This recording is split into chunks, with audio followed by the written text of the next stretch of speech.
for putting Kenya on the world map. Kenya today is respected in the entire world, and Kenya has become the destination of choice for people from all over the world. Again, Your Excellency, before I invite you to address the nation, let us also tell the people of Kenya that even as things look difficult, there are many gains that have been made. It is in no doubt that Kenya is a very peaceful and secure country, and I really want to take this opportunity on your behalf to thank our defense forces, our National Police Service, that crime has been brought to almost zero in this country, and this Christmas is a testimony that Kenyans have enjoyed without any problems because the country has been secured. And as we go into 2024, we look to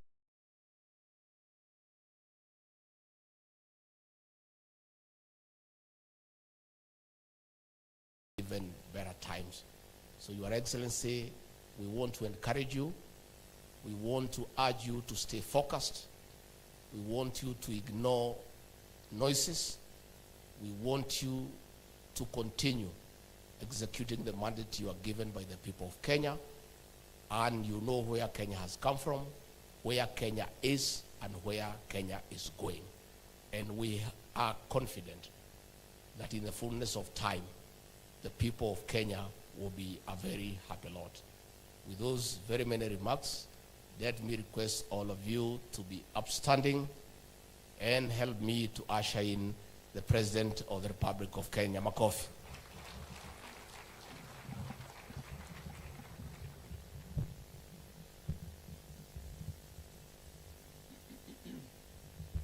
Thank you very much, Mr. Deputy President. Please, let's take our seats.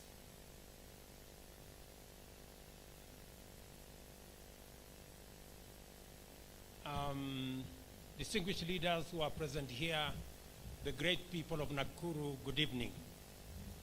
Hamjambo. Bwana Yesu asifiwe. God is good, and all the time. Assalamu alaikum. Asanteni sana.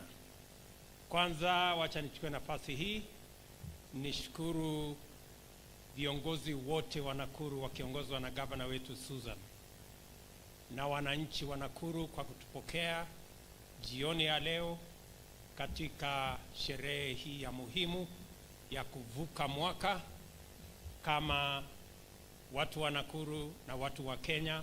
Asanteni sana kwa kutukaribisha hapa Nakuru County na Nakuru Town. And let me, on behalf of the many friends who've come here this evening, thank the great people of Nakuru for welcoming us warmly into Nakuru. And we are now in the final minutes of 2023, an eventful year for individuals, communities, and for us collectively as a nation. We navigated through major difficulties, faced significant challenges, and celebrated numerous triumphs. Our nation is the sum of our lives, experiences, and aspirations. Like most of us, our country has lived through an eventful year and made encouraging progress across many sectors in the midst of daunting setbacks. The impact of global economic dynamics adversely affected us, compounded by the war in Europe, rising interest rates in America, and the unfortunate effects of climate change that occasioned the most severe drought in 40 years. All these factors slowed down our economic performance, resulting in increased commodity prices. Fertilizers and cereals experienced significant price hikes, contributing to the rise in food prices and the overall cost of living. To manage, moderate, and overcome these difficulties, this year became the year of a complete paradigm shift in the handling of our national issues. We collectively summoned the courage to make bold, decisive, far-reaching, and long-term decisions to once and for all put our country on the path to attaining its full socio-economic potential. The choices.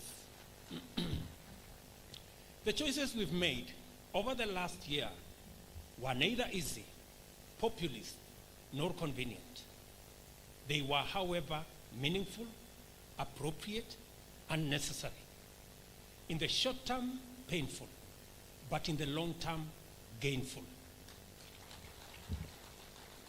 2023 is the year we decided to stop wastage and extravagance, instead opting to live within our means.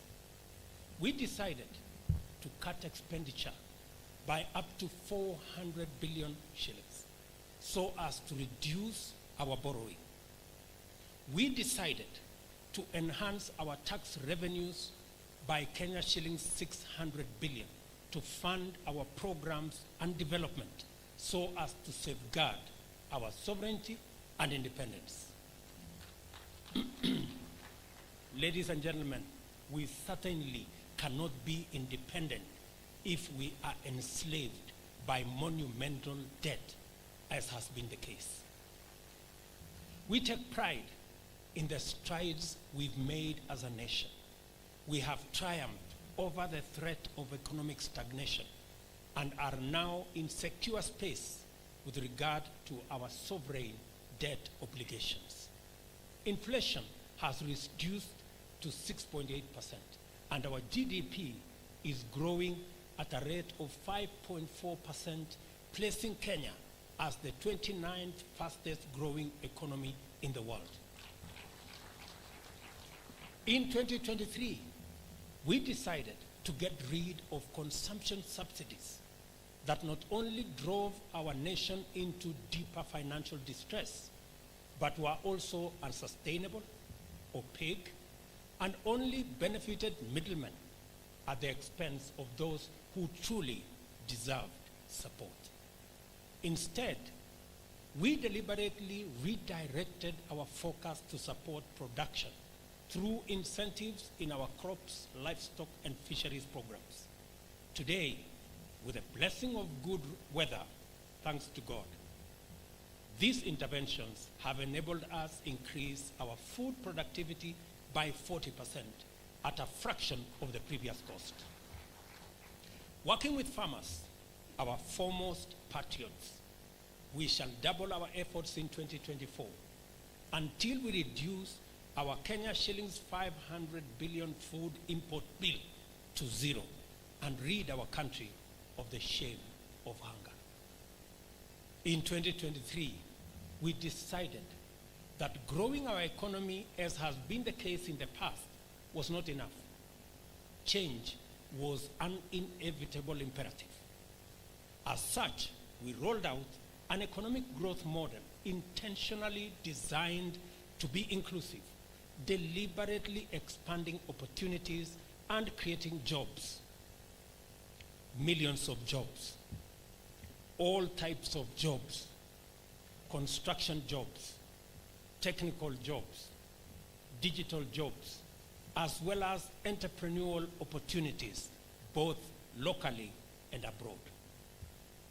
Our housing program, for example, not only provides decent home ownership for millions, including some slum dwellers who now live in squalor, but it also aims to reverse agricultural land fragmentation and has already created 120,000 jobs with plans to employ an even greater multiple of people next year.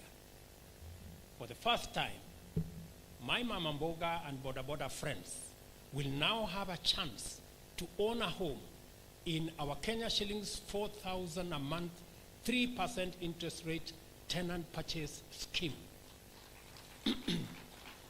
That will be the case for other Kenyans on our 6% affordable housing and 9% market housing program. All these housing programs will be at a single digit interest rates, which is half the current rates. Ladies and gentlemen, our digital superhighway infrastructure with 22,000 computers being supplied is already creating thousands of jobs in our technical and vocational education and training institutions. Even as we roll out our ICT hubs in every ward and every constituency in Kenya. Our international jobs program is well on course, having negotiated many bilateral labor agreements to open up opportunities for employment for Kenyans globally. Our collective efforts have not only rescued us from economic paralysis, but propelled us towards a brighter future. We navigated complex debt situations, accelerated economic progress, and invested significantly in our human capital. Recognizing the pivotal role of education, we increased allocation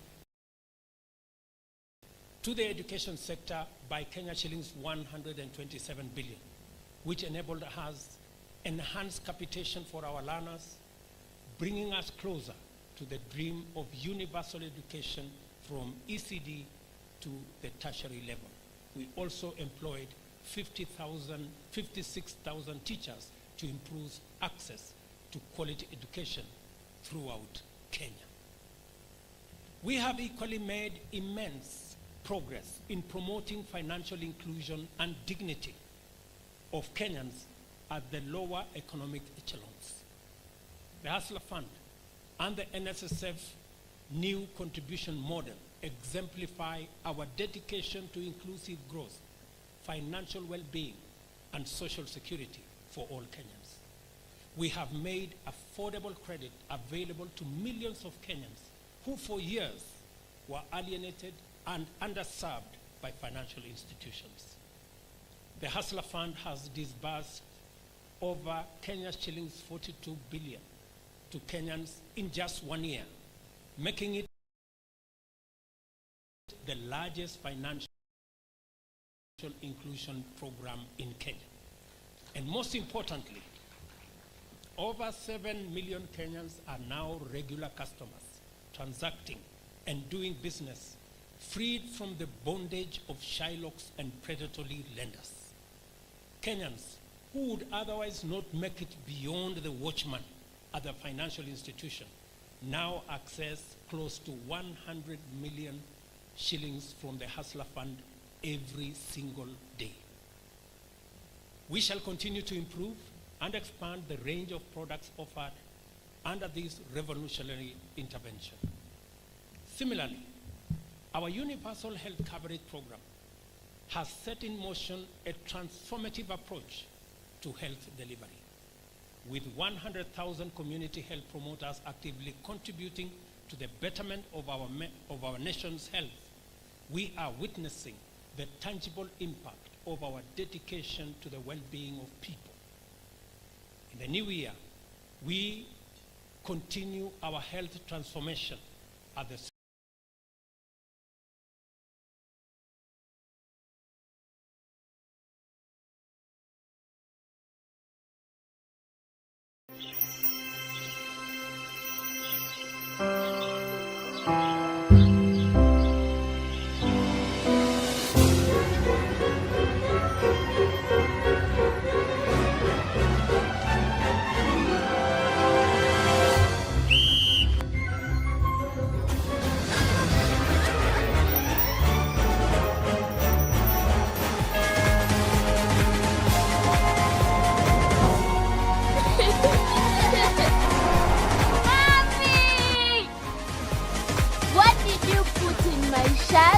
Toss of lavender and the world of freshness. Wash your clothes with Toss Lavender to leave your clothes with a lasting, irresistible freshness. huku juu kwangu mlimani. Njoo kwangu huku mlimani. Uwe huku nami nitakupa mbao za mawe. Mimi nitakupa mbao za mawe. Na ile sheria na hiyo sheria na hiyo amri niliyoandika. Ninasema na hiyo amri niliyoandika. Nani mwandishi? Mungu mwenyewe akamwambia Musa, njoo huku nikupe mbao mbili za mawe na sheria na ile amri niliyoiandika. Leo naomba leo ipatikane aya. Mungu wa Waislamu amehusika kuandika Qur'an. Sema iliandikwa sijui